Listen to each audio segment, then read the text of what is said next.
তোমাকে একটা প্রশ্ন করতে চাই। তোমাকে ছোট একটা প্রশ্ন জানতে চাই। আচ্ছা, তোমার কি মনে হয় এই পৃথিবীতে সবচেয়ে শত্রুকে, আর এই পৃথিবীতে তোমার সবচেয়ে বড় বন্ধুকে?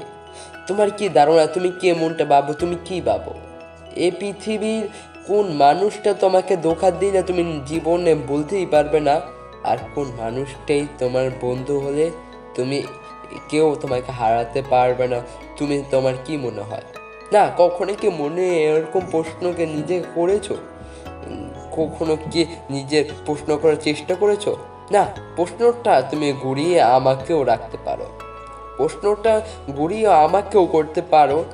আমাকেও বলতে পারো তোমার সবথেকে বড় বন্ধুকে, তোমার বড় শত্রুকে। যদি তুমি প্রশ্নটা আমাকে করো, তাইলে আমি বলবো আমার সবচেয়ে বড় বন্ধু হচ্ছে আমি নিজে, আর সবথেকে আমার শত্রু আমি নিজে। হ্যাঁ, আমার সবচেয়ে শত্রু আমি নিজে, আর এটা সত্য, এটা বাস্তব। এই পৃথিবীতে তুমি নিজের শত্রু বন্ধু হতে পারো, তাহলে কেউ তোমাকে ধরে রাখতে পারবে না। তাহলে এই পৃথিবী তোমাকে কেউ আটকাতে পারবে না। তোমাকে নিজের লক্ষ্য পূরণ করার থেকে সরাতে পারবে না। কেউ তোমাকে ব্যর্থটাকে ঠেলে দিতে পারবে না।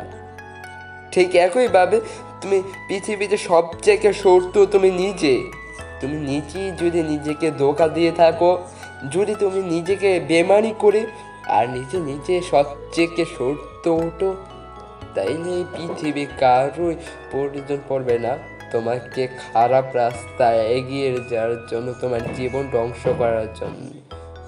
নিজের সাথে সত্য করাটা বন্ধ করে কমিয়ে ফেলো।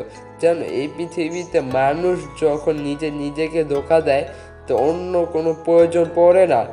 মানুষ যখন নিজের উপরে নেগেটিভ ধারণা আনতে শুরু করে, তাহলে অন্য কোনো প্রয়োজন পড়ে না। মানুষ নিজেকে সময় অপচয় করে, অন্য কারো জীবন আসা প্রয়োজন পড়ে না। নিজে সবচেয়ে বড় বন্ধুটা প্রয়োজন, আর নিজে সবচেয়ে ছোট্ট সত্যটা হবে মানুষ ধোঁকা খায়, মানুষ ধোঁকা দেয়। এই আজ নয় কালকেও করবো, পশু করবো, এমনভাবে অনেক নিজেকে ধোঁকা দেয়, প্রতীক্ষা করে নিজেকে কমিয়ে দেয়, এমনভাবে নিজেকে ধোঁকা দেয়। তুমি নিজেকে ধোঁকা দেয় কিছুটা গ্রহণযোগ্যটা পারে, কেউ মেনে নিয়ে যেতে পারে, কিন্তু সম্পূর্ণটা নয়, সমস্ত মেনে যেটা নয়।